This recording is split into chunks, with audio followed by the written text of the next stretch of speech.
Listo, estamos en vivo. Estoy hoy día con un lujo de invitado con Samuel Pérez Millos, que estamos conversando un ratito antes de entrar en vivo, para hablar de Trinidad y Cristología, que es uno de los temas centrales para el cristianismo, del cristianismo.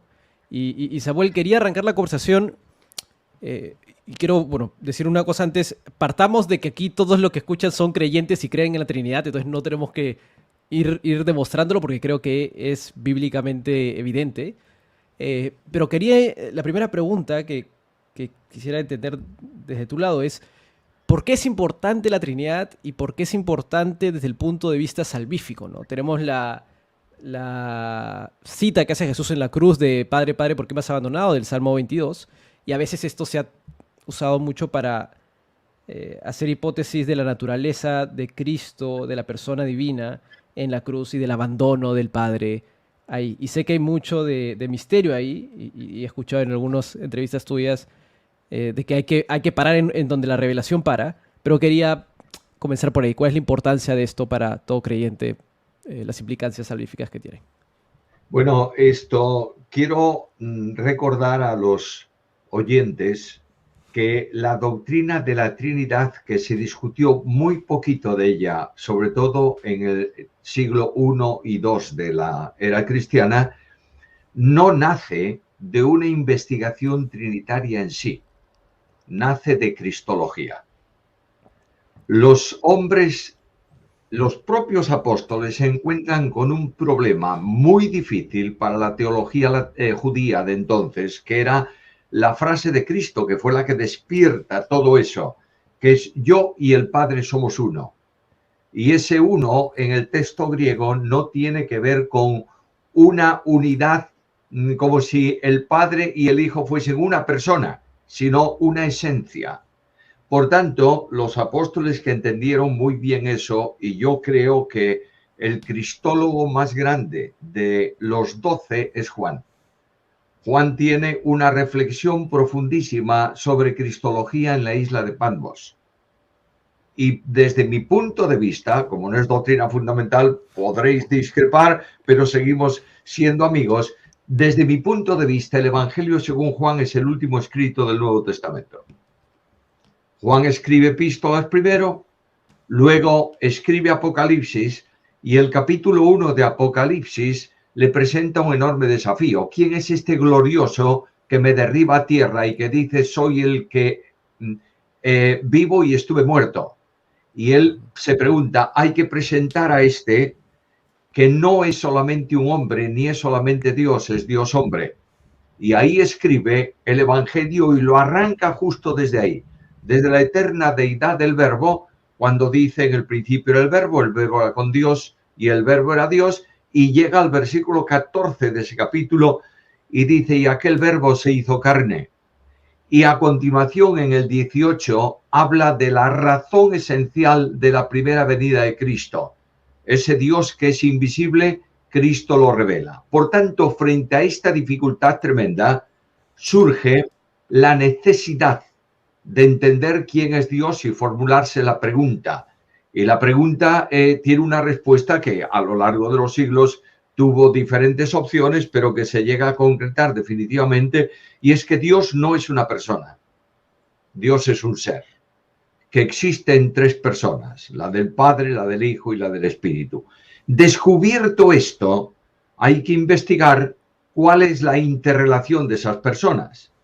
Y la teología griega, y en cierta medida la teología hasta la Edad Media, sitúa prácticamente el ser divino como la razón esencial de tres personas que constituyen el ser, cuando lo que hay que hacer es investigarlo justo al revés.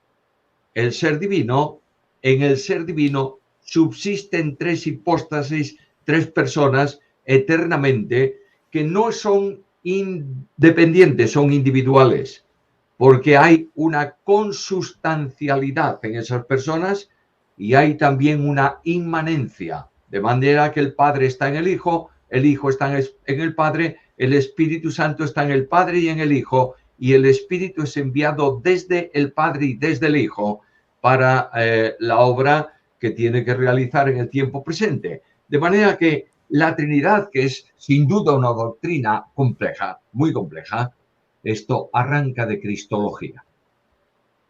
Ok.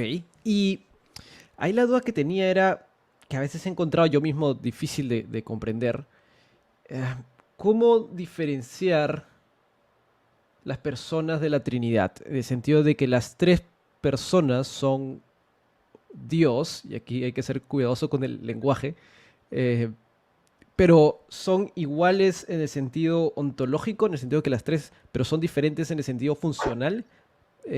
¿Cómo podemos diferenciar o cómo podemos expresar esa definición distinta de las personas? Bueno, las personas, la diferenciación de personas es que cada persona se sustancia.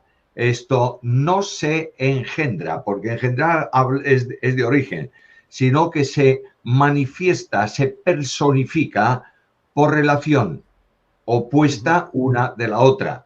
De manera que el Padre es, digamos así, la energía general dentro de la vida trinitaria que comunica al Hijo, que es luz, y comunica al Espíritu, que es amor. La generación, la manifestación, la personalización de la constitución como personas obedece a una relación. De manera Ujú. que la segunda persona es el resultado, digamos así, sin origen. Hablando de Ujú. Trinidad, tenemos que hablar de eternidad. Es el resultado de la relación con la primera. La primera Ujú. dice, tú eres mi hijo, yo te he engendrado hoy. Y esa cuestión de te he engendrado no significa origen porque es una frase que gramaticalmente en el idioma castellano y en el idioma griego peor todavía, tú no puedes construir una frase con un pasado y un presente en la misma oración. O es pasado o es presente. Claro. El texto dice, tú eres mi hijo, yo te he pasado, engendrado, hoy, presente, que indudablemente es una forma de manifestar la eternidad de Dios. Dios vive en tiempo presente. Por tanto, Claro. la segunda persona es el resultado de la eterna generación de la primera. Es decir, tú eres mi hijo, yo te he engendrado hoy. Es muy interesante, muy vital ese asunto por una razón. Los padres, los hombres, engendramos a nuestros hijos en una acción transeúnte. ¿Qué quiero decir con eso? Quiero decir que yo engendro un hijo. Inmediatamente esa acción termina ¿cuándo? Cuando ya lo he engendrado. Pasada la acción de engendrar, ¿puedo engendrar otro? Sí, y los que sean. Ahora, la acción de engendrar de Dios es inmanente. Quiere decir que no puede engendrar otro porque lo está engendrando eternamente. Porque el Hijo se personifica como palabra del Padre. Luego, el Padre no puede dejar de pronunciar esa palabra porque el pensamiento es continuado, es permanente en Dios, que al pronunciarlo se genera, digamos así, esa segunda persona de la deidad. Pero como no termina nunca de engendrarlo, porque nunca termina de decir la palabra, la generación es eterna y no puede engendrar otro, porque está Claro. engendrando uno. ¿Eh? Claro. Sí, Entonces, sí. todo eso que es complejo, yo sé que es complejo y en cierta medida hay que revestirlo de filosofía para entender eso.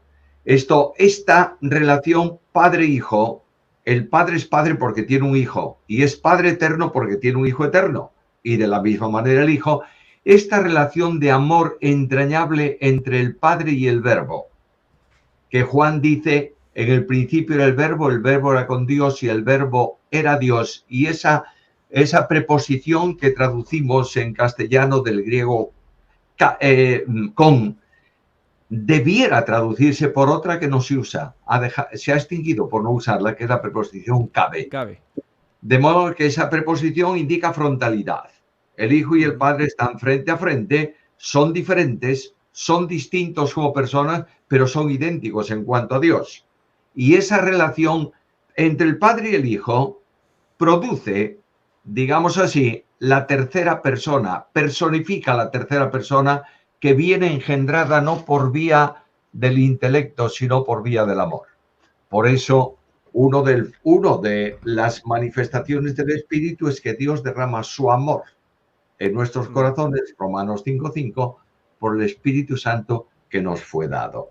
Así que tenemos tres hipóstasis absolutamente distintas, diferentes, pero nunca independientes, porque son consustanciales.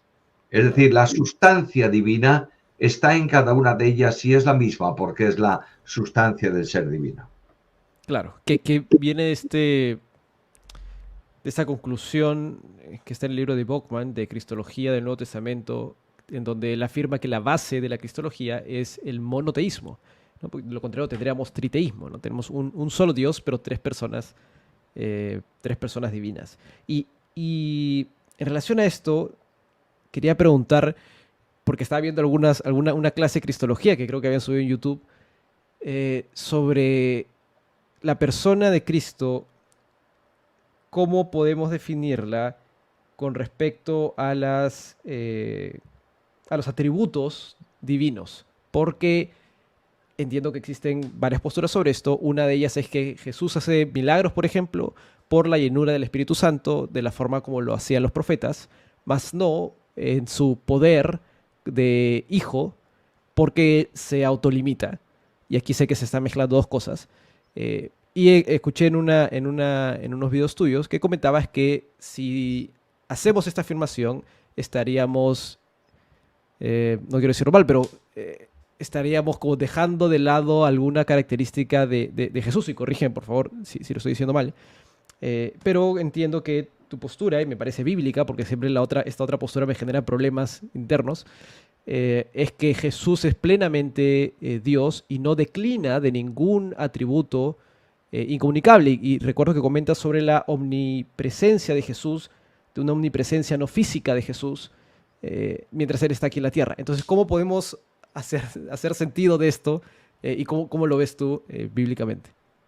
Bueno, si la Trinidad es difícil, la cristología es más difícil.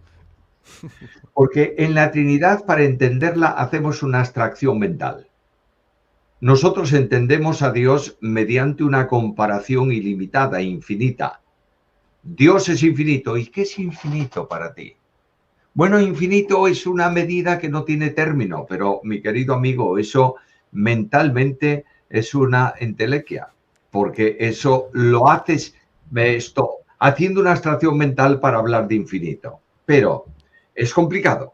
Pero estamos hablando de tres personas que son iguales en cuanto a esas dimensiones, sus atributos, y los atributos, aunque se pueden dividir de muchas formas, esencialmente hay dos: comunicables e incomunicables. Los comunicables tienen que ver con la esencia, los comunicables tienen que ver con la naturaleza. Ahora, las tres personas son eternamente Dios, tienen los mismos atributos, tienen la misma vida, etcétera, etcétera, y decimos, bueno, es complicado, pero podemos entenderlo, estamos hablando de Dios. Ahora, de pronto, una persona divina, la segunda, el Verbo, desciende al seno de María en la concepción virginal por obra del Espíritu Santo. Y esa persona divina va a asumir en ella misma dos naturalezas: la naturaleza divina que le corresponde eternamente porque es Dios, y la naturaleza humana asumida por concepción en el tiempo histórico de los hombres. De ahí que cuando Pablo habla de la obra redentora, porque para eso toma la naturaleza humana, dice en Gálatas 4:4, cuando vino el cumplimiento del tiempo, Dios envió a su Hijo, nacido de mujer, nacido bajo la ley, para que redimiese a los que estábamos bajo la ley. Ahora, las naturalezas no son personas. Repito, solo hay una persona, la persona divina del Verbo, que tiene una naturaleza divina por medio de la que se expresa, y una naturaleza humana por medio de la que se expresa. Pero los atributos no los tienen las naturalezas, lo tienen la persona. Por tanto, En la persona humana, en la naturaleza humana de Cristo, el Verbo se manifiesta. Y al manifestarse el Verbo, necesariamente la persona, estoy diciendo una herejía, la naturaleza humana del Verbo eterno, el hombre Jesús de Nazaret, tiene que tener necesariamente los mismos atributos expresivos de la deidad. Por tanto, ese hombre Jesús, aparentemente un hombre como nosotros, puede sanar enfermedades, puede calmar la tempestad, puede exigir adoración para sí, puede exigir la misma fe para él que para el Padre, etcétera, etcétera. Quiere decir que Cristo es Dios manifestado en carne. La única forma de dar la vida sustitutoria por el pecado del mundo es en su naturaleza humana, porque no está salvando a un Dios, está salvando a un hombre. No se hace ángel, porque los ángeles caídos no tienen salvación. Ahora, las perfecciones. Tú miras a Jesús y en Juan 1:18 dice que ese Dios infinito que nadie ha visto ni puede ver se revela en el Hijo. La misión primaria de Cristo al venir a la tierra es revelar al Padre. Yo sé que hay muchos conceptos de que como la misión primaria de Cristo ha sido venir a ofrecer el reino a Israel y como Israel rechazó el reino, tuvo que arreglar Dios el problema metiendo a la iglesia y cosas de esas. Eso es pura filosofía. Dios viene al mundo en la persona de su Hijo encarnado para morir. La primera venida de Cristo es redentora. La segunda será para reinar. Y esto tenemos que entenderlo bien. Por tanto, cuando decimos atributos, omnipotencia, sí está omnisciencia.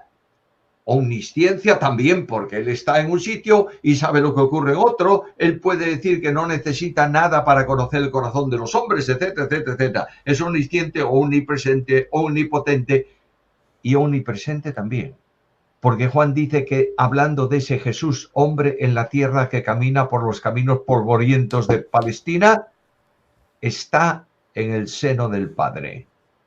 Por tanto, necesariamente la omnipresencia se manifiesta. Ahora, tenemos que tener muchísimo cuidado con distinguir dos cosas en Cristo: limitación y humillación.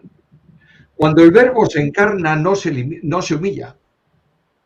Por el hecho de encarnarse no se humilla, se engrandece, porque viene Dios a una experiencia que no tenía antes. Lo digo enseguidita. De modo que lo que Dios hace en esa naturaleza humana, identificarse con el hombre y limitarse voluntariamente a las expresiones divinas en relación con los hombres, porque viene para aproximarse al hombre, no para estar en la distancia del monte donde había un cordel delante del monte para que nadie entrase y donde nadie podía. Eso es el Dios admirable, omnipotente, glorioso, que no puede entrar en contacto con el hombre limitado y temporal, pero viene como hombre para darnos el mensaje de Dios en garganta de hombre. Claro. Y viene para darnos el abrazo de Dios con brazos de hombre. Y viene para sentir nuestras tentaciones, nuestras flaquezas, nuestros sufrimientos, llorar nuestras lágrimas y morir nuestra muerte. Por tanto, en esa dimensión admirable no podemos llegar a entender, porque excede al pensamiento del hombre, pero lo que sí entiendo es que Dios se limita y solamente comunica perfecciones incomunicables a Jesús hombre cuando son necesarias. Cuando decimos que Jesús sabía todas las cosas, estamos diciendo una expresión en donde confundimos las dos naturalezas. Es decir, pongo un ejemplo bíblico. Viene la mujer, toca el manto de Jesús y es sanada, ¿no? ¿Qué dice Jesús? ¿Quién que ha salido, claro, me ha tocado? Pero no lo sabe él. Y claro, la solución que le damos a eso en nuestra manía, perdonadme la expresión, de deificar absolutamente la naturaleza humana, decimos, no, es que la llamó para que diese testimonio y tal. Bueno, esas son posiciones del pensamiento humano, pero la Biblia dice que él preguntó quién. Ujú. Segunda ocasión, está en el lugar donde entierran a Lázaro. ¿Qué dice Jesús? ¿Dónde le habéis puesto? Ahí tenemos limitación. En cambio, cuando por razón de su ministerio necesita el conocimiento sobrenatural, Dios se lo da.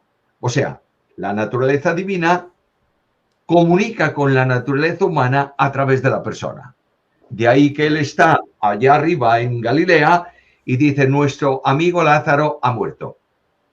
Mm.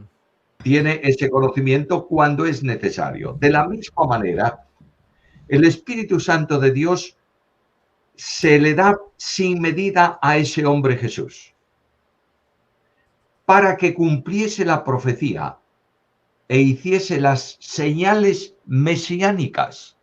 No todos los milagros son hechos como instrumento del Espíritu, sino solo los milagros mesiánicos. La profecía dice, tendrá el Espíritu, dará vista a los ciegos, sanará a los tal, y eso lo cumple Jesús. Y cuando echa fuera a los demonios, dice, los he echado por el dedo de Dios, es decir, por el Espíritu Santo. Pero como Dios manifestado en carne, segunda persona de la deidad, Jesús dice al viento, calla, y al mar enmudece. Eso no es una señal mesiánica.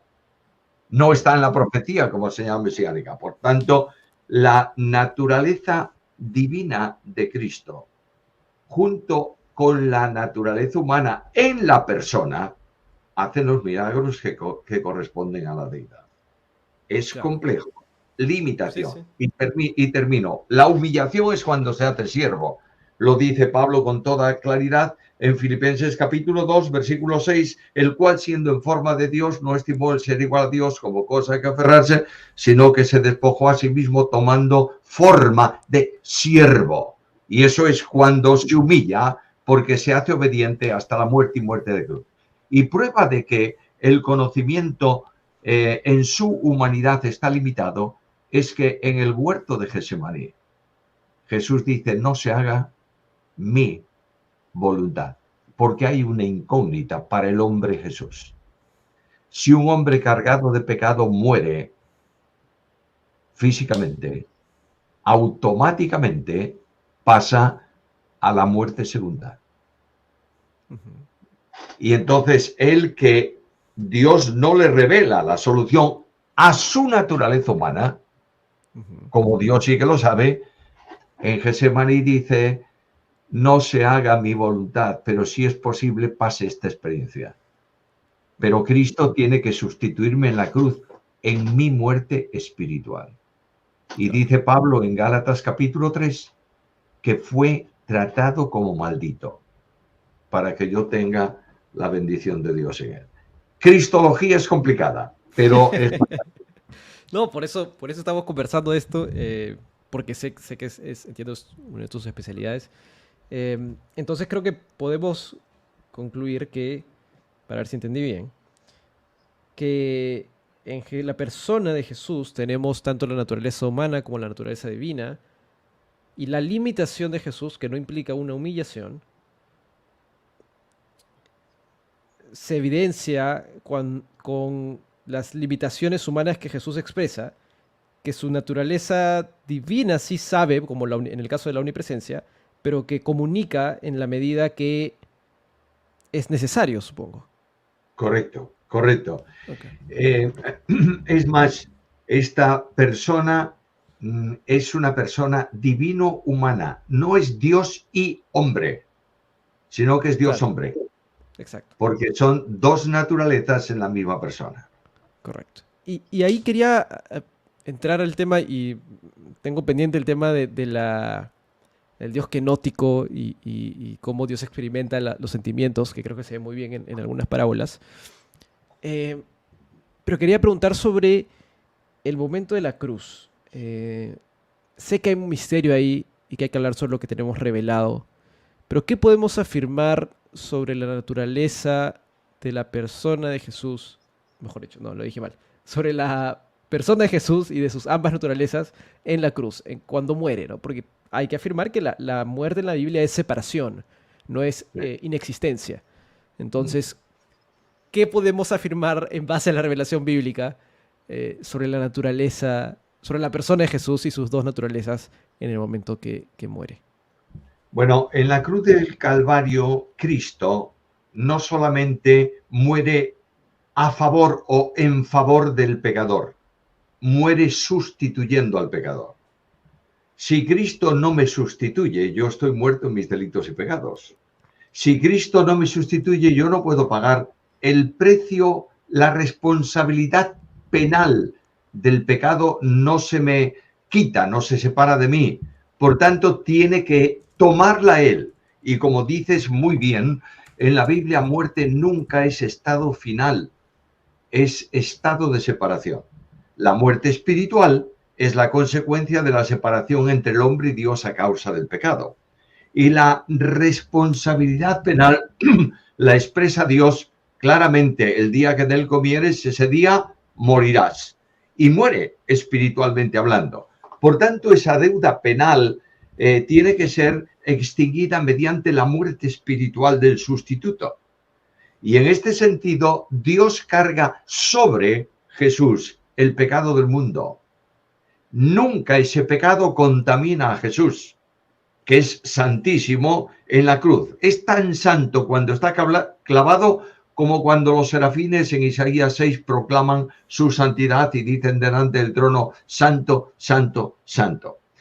Pero el Cordero de Dios en este tiempo quita el pecado, mientras que los corderos del sacrificio expiatorio de la antigua dispensación llevaban el pecado.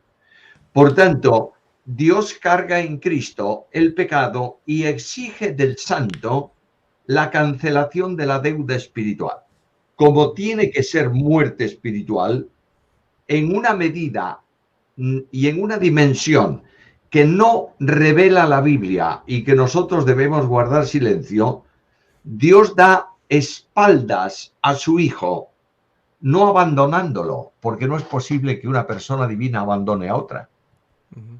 Hebreos mismo dice, Pablo dice que Dios estaba en Cristo reconciliando consigo al mundo, ¿verdad? Bien. Pero para ilustrar esto, porque es complejo, pero para ilustrarlo lo voy a decir así. Padre y Verbo están eternamente frente a frente en comunión absoluta en presencia del Espíritu. Y Dios crea, y todo cuanto Él crea por medio del Hijo también se produce en esa comunión. La creación entera está entre el Padre y el Hijo. Y de pronto el hombre se aleja de Dios, da espaldas a Dios y se coloca, estoy hablando ilustrativamente, a espaldas de Dios. Y ahora viene la cruz. Y el Padre gira y da espaldas a su Hijo. Y cuando el Padre da espaldas al Hijo, se encuentra de frente con el mundo y se produce la reconciliación. Que Dios estaba en Cristo reconciliando consigo al mundo, para que el Padre pueda llamar a los pecadores sin quebrantar su justicia. Ahora viene el problema de la resurrección espiritual de Cristo, porque antes mencionaba que un muerto, esto a espaldas de Dios, digamos así, se precipita a una muerte segunda. Pero el Padre restaura la comunión del Hijo después del tiempo de silencio en la cruz. De manera que cuando terminan esas horas de silencio, Cristo recita, posiblemente recitó todo el Salmo 22, pero su debilidad física no le permite expresarlo con voz fuerte más que el versículo primero. Ahora, ese salmo se puede cambiar en la cruz, en lugar de una interrogación, por una admiración. Antiguamente no había posibilidad de decirlo más que de esta manera: ¿por qué me has desamparado? Pero en la cruz, Cristo recibe como hombre, en su naturaleza humana, la dimensión de su obra. No podemos olvidar que Dios envió a un ángel del cielo a Getsemaní para confortar a Cristo. ¿Y qué le dijo? Yo no lo sé y tú tampoco. Pero lo que sí, Hebreos revela es que por el gozo puesto delante de él, sufrió la cruz. Por tanto, Cristo, extinguida la deuda penal del pecado, porque muere espiritualmente, dice a su Padre, Dios mío, ¿por qué? Con admiración. Ahora sé por qué me has desamparado. Y automáticamente ese Dios mío se extingue. Y la próxima frase de Cristo ya no es Dios mío, dice, Padre, en tus manos encomiendo mi espíritu.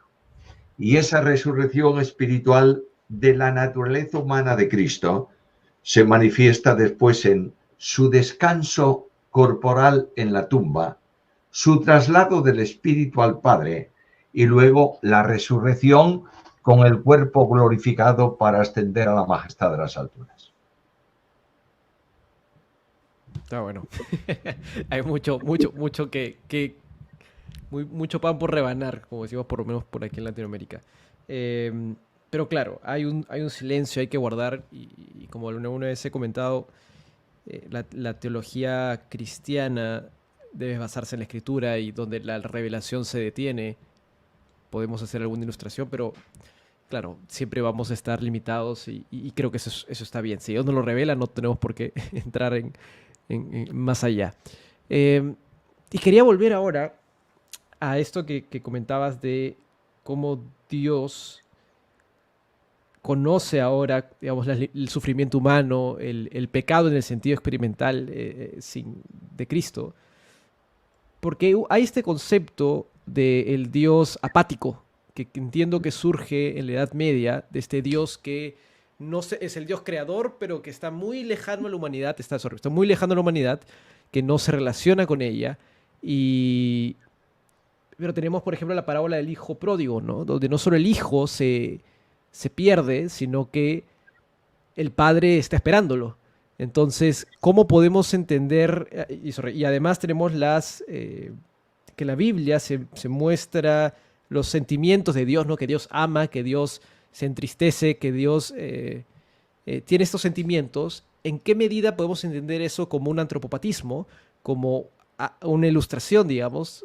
¿Y en qué medida se puede decir que Dios siente esos sentimientos, si bien no de la forma humana, seguramente? ¿En qué medida Dios realmente siente pena? ¿En qué medida siente gozo? ¿Y en qué medida podemos definir eso? Bueno, primeramente, los sentimientos de Dios en relación con sus seres son sentimientos intelectuales. Vamos a ver. ¿Dios sabe lo que es el hambre? Sí. ¿Sabe lo que es el sueño? Sí. ¿Sabe lo que es llorar?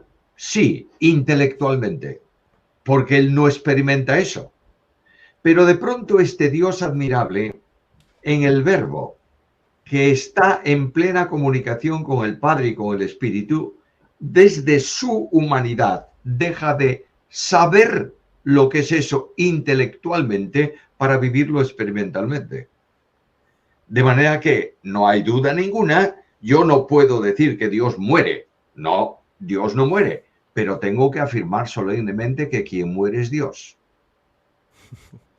en su naturaleza humana.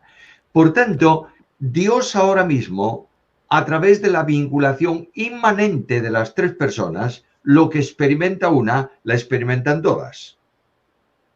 Y Dios viene al conocimiento absoluto de la limitación de la criatura, no solo intelectualmente, sino experimentalmente.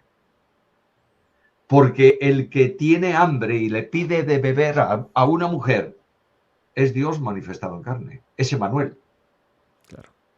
Y esa dimensión permite a Dios lo que nunca pudo experimentar antes y es impresionantemente concluyente para la vida del cristiano, por una razón. Porque dice el escritor de la carta a los Hebreos que por cuanto Él fue probado en todo según nuestra semejanza, pero sin pecado, es poderoso para socorrer ¿a quién? A los que son probados. Entonces, por razón de experiencia en su humanidad, Dios sabe experimentalmente mi limitación y es capaz de padecer conmigo, cosa que en la deidad no es posible. Claro. Claro, esto, todo lo que tiene que ver con manifestaciones antropológicas de Dios es para, en muchas ocasiones, es para que nosotros, por comparación, entendamos algo. Por ejemplo, el que habita al abrigo del Altísimo morará bajo la sombra del Omnipotente. Eso es figura de lenguaje Sí, permanente. claro. Ujú. Y cuando me dice, con sus alas te cubrirá y debajo de sus, no, con sus plumas te cubrirá y debajo de sus alas estará seguro. Dios no tiene ni alas ni plumas, pero lo que está diciéndome es cómo me da calor y cómo me ayuda en mis necesidades anteriores. Pero hoy tengo en el cielo un intercesor que no solamente realiza mi obra redentora y la justifica delante de Dios, sino que experimentó para interceder por mí. Y esto es enormemente grande e importantísimo. Claro. Y esto, entiendo que esa razón de la eh, encarnación del verbo divino de la segunda persona, cuando vemos entonces en el Antiguo Testamento la ira de Dios, ¿cómo explicamos esos pasajes o esas expresiones? Bueno, indudablemente volvemos a lo mismo, Dios se comprende por comparación. Ok, No, no puedo entender yo por qué Dios manda destruir una nación entera si no entiendo que un yo airado, justamente airado por alguna razón, puedo defenderme y golpear a otro. Digamos así, estoy hablando de una limitación humana. Dios no ujú, actúa como yo. Quiere decir que por cuanto Dios tiene amor, gracia, misericordia y paciencia, soportó con paciencia por años, por ejemplo, a los pueblos de Sodoma y Gomorra o a los pueblos de Canaán, hasta que Dios dice, bueno, ya el pecado suyo subió hasta donde ya no se puede tolerar y Dios actúa en ira contra el pecado y como los hombres que lo practican con gusto, están identificados, son los hombres quienes reciben sobre sí la ira de Dios. Pero nunca puedo olvidar que Dios jamás puede actuar en ira sin misericordia, porque Dios es amor. claro. Y los atributos de la deidad son absolutamente equilibrados. No hay, digamos así, para entenderlo, no hay un milímetro de más en su ira ni un milímetro de más en su amor. Son equilibrio absoluto. Y ahí tenemos que tener mucho cuidado con una cierta teología que dice que Dios no ama al pecador. Ok, Y sacamos un versículo de su contexto para convertirlo en un pretexto. claro, Es que si Dios no ama, deja de amar a alguien o algo, se niega a sí mismo, porque Dios es amor. claro. Por tanto, si el que es amor absoluto no ama, está negándose. Dios desaparece si no ama. Ahora, indudablemente, Dios es justo. Por tanto, dice Pablo de una forma muchísimo más simple en Romanos capítulo primero, que aquellos que conocen bien la revelación de lo que Dios es, que Dios existe y es omnipotente y no le adoran, no tienen excusa. Claro. Y en todo esto está el equilibrio perfecto de la justicia y de las acciones de Dios. Claro. Que es este, como bien comentabas, este balance de las, creo que muchas, no sé si llamarlas herejías, pero bueno, de repente, o muchas posturas incorrectas sobre la naturaleza de Dios están en el sobreénfasis de un atributo, ¿no? Dios es o como solo santo y te olvidas del amor, o es solo amor y te olvidas de su santidad y justicia y nos olvidamos de la complejidad, porque es complejo, eh, de cómo todos los atributos en Dios son perfectos y como dice la cueva, Dios es un ser simple, ¿no? Que es lo que comentabas de Dios es amor, no solo ama, sino que es el amor mismo. Y no está compuesto por partes, sino que en su... Y ahí viene el concepto de simpleza que cuando lo leí, me acuerdo en el libro de la cueva, tuve que leerlo varias veces para entenderlo. Esta simpleza de Dios es debido a su perfección, ¿no? Y es lo Claro. que, como lo tenemos que entender. Eh, Ujú. Ahora, para hacer justicia a algunas preguntas que están por acá. Pregunta Juan Pedro, que también lo leí en el libro de la Cueva, de dónde viene el orden de las personas, ¿no? De dónde viene el orden de el Padre es la primera, ¿no? El Hijo es la segunda y el Espíritu Santo la tercera. Entiendo que es por un tema del engendramiento, pero ¿cómo podemos responder esto? Bueno, eso nosotros tenemos que enumerar, darle un orden a las cosas y el hecho de decir primera, segunda, tercera no significa importancia, y menos importancia. Las personas se personalizan, se hacen persona, digamos así, permitidme decirlo de esta manera, sin origen, en razón a vinculación, a relación, a procedencia. En el seno trinitario, la vida de Dios procede del Padre, que es ingenerado, nadie lo engendró nunca. Y este Padre comunica vida a la segunda persona y comunica vida a la tercera, sin origen. A ver, voy a procurar ilustrar esto. Yo sé que es complejo. Esto, yo no sé cómo llamáis por ahí en Hispanoamérica o donde sea, a ese enchufe que tiene tres, que es Ah, como una, ya. Como una sí, extensión, pero como una una extensión. regleta, no sé cómo le dicen. Sí, porque yo sé que en algún país le llaman una zapatilla. Bueno, esto, una regleta, ¿eh? Una Una regleta. sí. De manera que la regleta tiene tres enchufes. La corriente, la energía procede de el exterior al primer enchufe y de ese primer enchufe al segundo y del segundo al tercero. No es que el primero comunique la electricidad es común a las tres, pero la distribución se hace del primero al segundo y del segundo al tercero. De manera que si yo corto el cable interior entre el primero y el segundo, queda sin corriente el tercero. Así, en el seno trinitario, el Padre distribuye, energiza, que es el verbo griego, el Hijo recibe la vida del Padre, pero eternamente, y es eternamente engendrado como Hijo. Y el Padre y el Hijo comunican la vida a la tercera persona que se hace vida por procedencia. Ahí hubo un problema grave en la historia de la Iglesia El que cisma, se ¿no? denomina el filioque, que si el Espíritu procede del Padre por medio del Hijo, teología griega. Y hay mucha teología sajona que lo admite así. Para unos es el Espíritu procede del Padre por medio del Hijo, pero realmente la Biblia enseña que el Espíritu procede del Padre y del Hijo, porque es la expresión personificada del amor entre el Padre y el Hijo.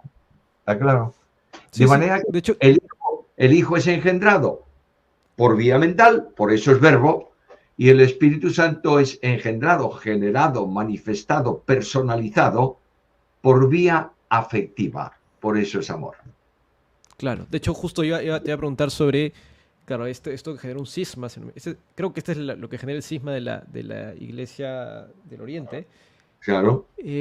por la afirmación de que el Espíritu Santo proviene del Padre y del Hijo, que entiendo que esto lo podemos afirmar porque Jesús mismo dice que enviará su Espíritu y también en el Antiguo Testamento tenemos el Espíritu de Dios, ¿no? Entiendo que yo no veo mayor conflicto ahí, no me he leído toda la historia de los cismas, sé que lo comenta La Cueva y Berkhoff también en sus historias de las doctrinas cristianas, pero eh, para mí es clara la Biblia en que proviene de los dos, ¿no?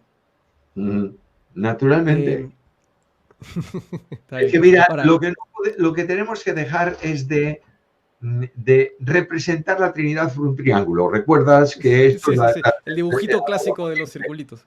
lo que tenemos es que representarla por círculos cuyos puntos extremos coinciden y convergen. De manera que hay un círculo que se extiende a una cosa, otro que se extiende a otra, otro que se extiende a otra, pero los tres parten de un punto común. Claro. Entonces, hay una persona que además cada persona divina asume, utilizando una palabra inglesa, un rol en la manifestación ad extra, es decir, fuera de la Trinidad, asume un rol, de modo que en la salvación, como por vía de ejemplo para que todos entiendan, el Padre es el que llama, el Hijo es el que salva, el Espíritu es el que regenera. Pero los tres actúan conjuntamente en un mismo propósito y proyecto porque la salvación es de Jehová. Tal cual. Tengo otra pregunta acá. La perdí. Aquí está. De Josué Lamilla. Dice, ¿cómo explicar que Jesús se refiere a sí mismo como mayor que el templo? En Mateo 12. Estaba buscando el pasaje acá. Es Mateo 12, el 6 al 8. Que dice, pues os digo que uno mayor que el templo está aquí. Y si supieseis qué significa misericordia quiero y no sacrificio, no condenaríais a los inocentes, porque el Hijo del Hombre es Señor del día de reposo. Bueno, mayor que el templo, indudablemente, ¿quién llena el templo? Dios. Luego el templo siempre es inferior al que lo llena. De manera que Cristo es mayor que el templo porque Cristo es Dios. Y una de las cosas importantes es que el templo estaba representado la gloria de Dios, la presencia de Dios, la Shekinah de Dios. En el Antiguo Testamento se representaba en el tabernáculo donde Dios habitaba con su pueblo, luego en el templo, que sustituye al tabernáculo, pero que es la misma cuestión. Y cuando voy a Juan 1:14 leo que aquel verbo se hizo carne y habitó. Y ese verbo habitar, tendríamos que en castellano inventarnos una palabra o un verbo, mejor dicho, que sería el verbo tabernaculear. Claro. Puso su tienda de campaña entre nosotros. Pero la tienda de campaña de Dios, en donde Dios se manifiesta, es Jesucristo, en su naturaleza humana, en el que habita corporalmente toda la plenitud de la deidad. Por tanto, ahí tenemos el templo infinito y absoluto de Dios es Cristo. Y el templo de Dios hoy es la iglesia y cada creyente, porque en cada creyente está residiendo la Santísima Trinidad. No está residiendo el Espíritu, ¿eh? Claro, Solo. eso iba a preguntar. Claro, no está recibiendo, está residiendo Dios en Espíritu, pero la presencia del Padre es evidente. Pongo un texto que habla de los dos. El que guarda mi palabra, el que me ama, mi Padre le amará y vendremos a él y haremos con él morada. Los dos. Y el Espíritu Santo residente en el templo de Dios. Por tanto, cualquier persona divina arrastra consigo a las otras dos en razón de inmanencia y en razón de consustancialidad. Exacto. Porque y entiendo que es lo mismo que pasa con Jesús, ¿no? Porque, nuevamente, no estamos hablando de tres dioses, sino de un solo Dios. Entonces, se puede decir que son, no sé si indivisibles sea la mejor expresión, creo que no lo es. Inseparables, los tres. Sí, sí, claro, son absolutamente individuales, pero Exacto. nunca independientes. Exacto, ya está mejor dicho. Ya para ir cerrando, conversábamos antes de entrar en el vivo sobre la lectura y libros, y quisiera saber, más allá de los libros usuales, como los que probablemente muchos conozcan, de teología de la cueva, de toda su serie, que es muy buena, que como yo siempre digo, la genialidad para mí de la cueva, por lo menos en estos libros, está en cómo explica conceptos complejos y a veces poco familiares de forma tan simple y entendible, que me parece excelente. Evidentemente tenemos los comentarios bíblicos tuyos, pero ¿qué libros de Cristología y Trinidad sugieres leer que de repente la gente no son tan comunes para los que estudiamos esto y queremos aprender más? ¿Qué libros sugieres? Mira, esto en el campo evangélico, Puede ser no evangélico. pero en el campo evangélico, en cuanto a Trinidad, a doctrina trinitaria y cristología, hay buenos libros, pero a un nivel de 10 a un nivel de 6.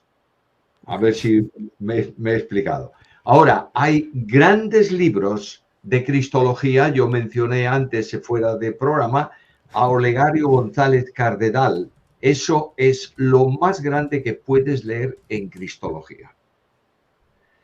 Esto, en cuanto a Trinidad, pues aparte de la patrística, donde está Hilario de Poitiers, por ejemplo, pues hay libros de Trinidad contemporáneos, esto dentro de una línea bíblica, dentro del mundo católico. Hay varios libros de Trinidad que se pueden utilizar y se pueden ver. En el mundo evangélico hay algunos libros, yo tengo por ahí uno que se titula Trinidad en el Nuevo Testamento y que, oye, está bien, pero la teología latina tiene que, evangélica, actual, tiene que progresar a reflexionar teológicamente desde nuestro pensamiento y proceder a investigar. Yo sé que en muchos seminarios, facultades de teología, en las que yo participo y enseño, en muchos de ellos me sorprende que al final, para una licenciatura, yo creo que los americanos llaman PH a esa graduación, no han leído nada de los 120 padres de la iglesia más importantes. Eso dice mucho, ¿eh? Sí, sí, no. Y, A veces se le rechaza. y se le rechazan. Pero un teólogo tiene que conocer lo que los padres de la iglesia dijeron. Algunos padres de la iglesia a partir del siglo III tienen sus problemas serios. Pero indudablemente tenemos que pensar lo que la iglesia pensaba por sus maestros entonces. Esta es una de las características o de las condiciones. Y ahí tenemos que investigar y hablar de Trinidad. Esto yo tengo por aquí, a ver si me acuerdo, El misterio del Dios Trinitario de Ángel Cordovilla. Esto tampoco se ha leído demasiado. Hay un libro sobre Dios fantástico que se titula Dios, literalmente, que es de Olegario González Cardenal, y es un hombre que dice, no me interesa tanto conocer a Dios teológicamente, sino en relación conmigo. Y se plantea problemas de Trinidad impresionantes desde la dimensión de un cristiano que se acerca a Dios. Todo eso hay que leerlo y hay que estudiarlo. Sí, no, sin duda. Los padres de la iglesia, conversé la semana pasada, no sé, hace un par de semanas con Javier Picasa, por su libro Sí, de historia de patrística. sí, Y sin duda, ¿no? O sea, hay que leer a Agustín de Hipona, hay que leer a los padres de la iglesia. Eliseo Vila dice, me acuerdo en una entrevista, que si cuando él conversaba, creo que era con su papá, o con un amigo, ya no me acuerdo bien, él decía si los padres de la iglesia serían evangélicos o no, ¿no? Lo que suena hoy pues a una herejía, pero él concluye que sí, porque en el inicio los padres de la iglesia eran muy bíblicos, ¿no? En los primeros siglos, entonces hay que leerlos, ¿no? En el mundo evangélico yo sé que a veces se rechaza, pero hay que leerlos. Además, es historia, nos impacta querramos o no. Entonces, hay que leerlos. yo sé que CLIE está haciendo ahora una Biblia anotada por los padres de la iglesia. Sí, sí, sí, sí, sale a Y fin de año. entonces, oye, eso va a ser interesante, ¿eh? Sí. Y yo aquí en mi biblioteca tengo, no sé, pero fácilmente 20 volúmenes que tienen que ver con padres de la iglesia. Claro, es que hay que tenerlos, ¿no? Hay que tenerlos sin duda. Ahora, Entonces tengo también aquí en otra biblioteca todas las obras de los hombres piadosos evangélicos, ¿eh?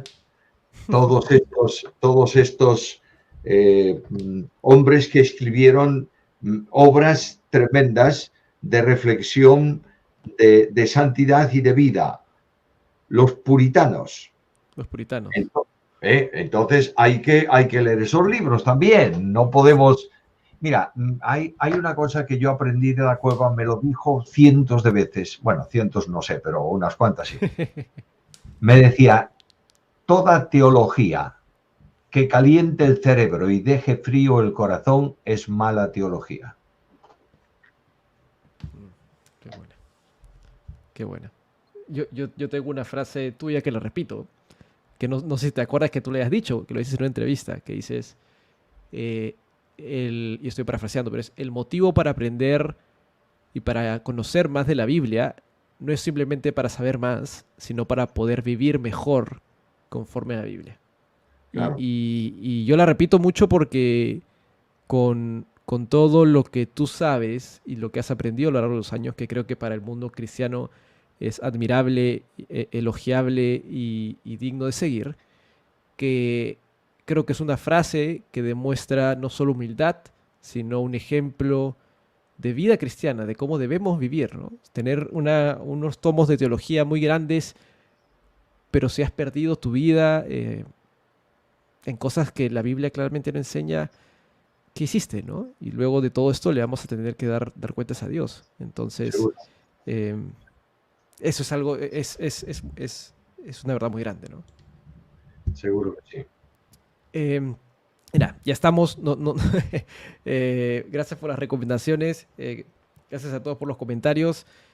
Espero que el video haya sido útil. Como siempre, un gusto, Samuel, conversar. No sé si hay algo más que quieras agregar. Solamente, Eh, Ujú. solamente con tu permiso decir a los oyentes, a la audiencia tuya, que estoy escribiendo una teología sistemática en 9 tomos. Ya está en la editorial CLIE el primero y el segundo, Cristología y Bibliología. Y ahora estoy para enviar la semana que viene, Dios mediante, el tercero, que es Teología propia y Trinidad. Y así iremos con las 9 doctrinas fundamentales. El primero de ellos, según me dijo ayer el gerente de CLIE, va a estar en la calle en el mes de agosto. ¿Mes de agosto de este año? Este año, sí, sí. Yo no lo había mencionado porque no sabía si se puede decir o no, pero qué bueno que Sí, tú sí, lo digas. se puede decir esto, los 3 primeros tomos, bibliología, cristología y Trinidad, son los más grandes, de modo que cristología tiene 1000 páginas aproximadamente y bibliología prácticamente. Trinidad un poco menos, pero porque ya se dio mucho en cristología y hay que calcularle más o menos unas 500 páginas para cada uno de los otros volúmenes. No, va a estar buenísimo. Va a estar buenísimo y qué bueno que tengamos, como conversamos al inicio, libros de teología en español del mundo hispano, porque leemos mucha traducción, lo que no está mal, ¿no? Pero está bueno tener teología hispana, ¿no? Creo que es algo de lo que esperamos. Yo admiro por eso a CLIE, por el esfuerzo que hace la revista de Y teología hoy. Biblia y Teología Hoy. También me parece un esfuerzo excelente.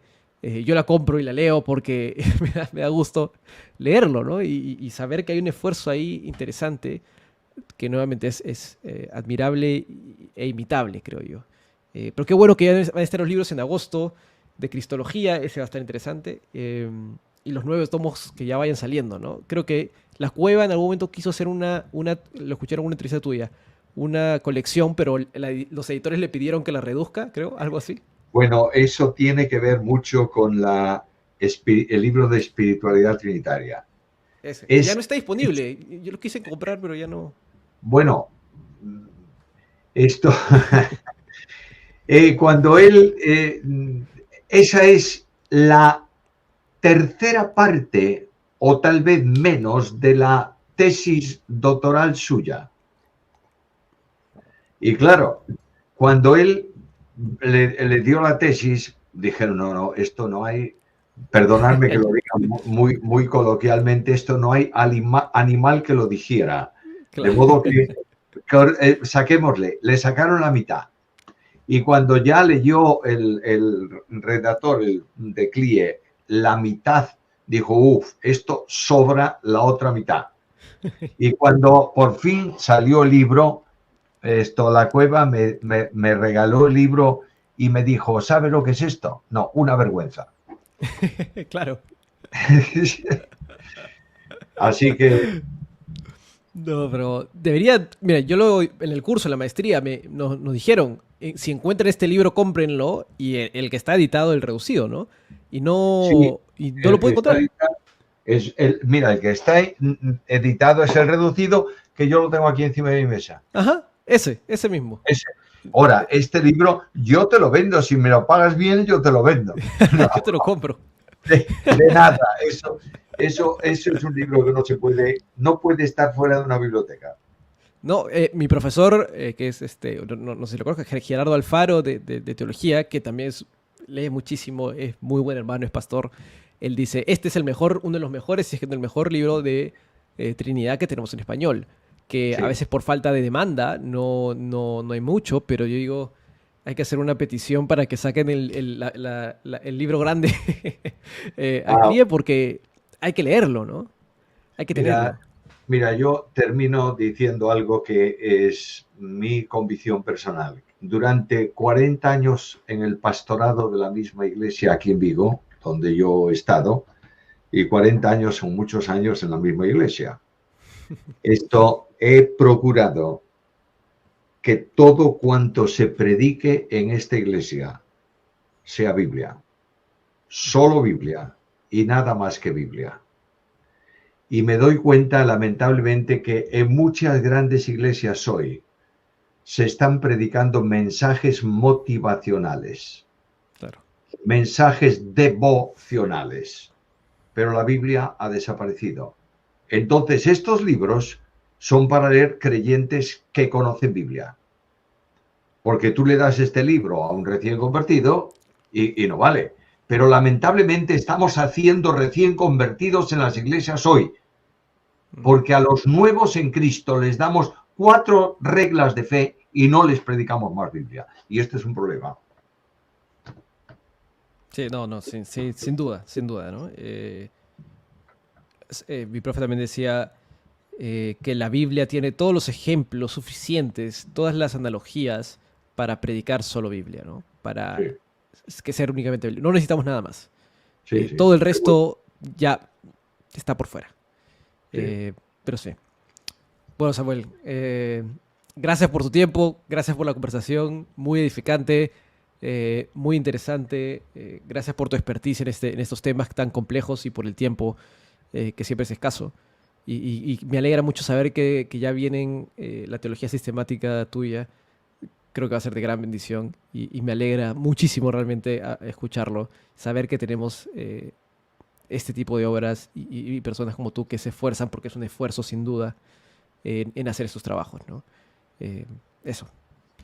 Pues muchas Gracias. gracias y te deseo una feliz progresión en teología y que seas tú uno de los muchos hispanos que escribáis y enseñéis teología desde el pensamiento hispano. Es la idea Dios mediante, es el plan Dios mediante. Así que Muy bien, gracias, gracias. que estén bien, bendiciones.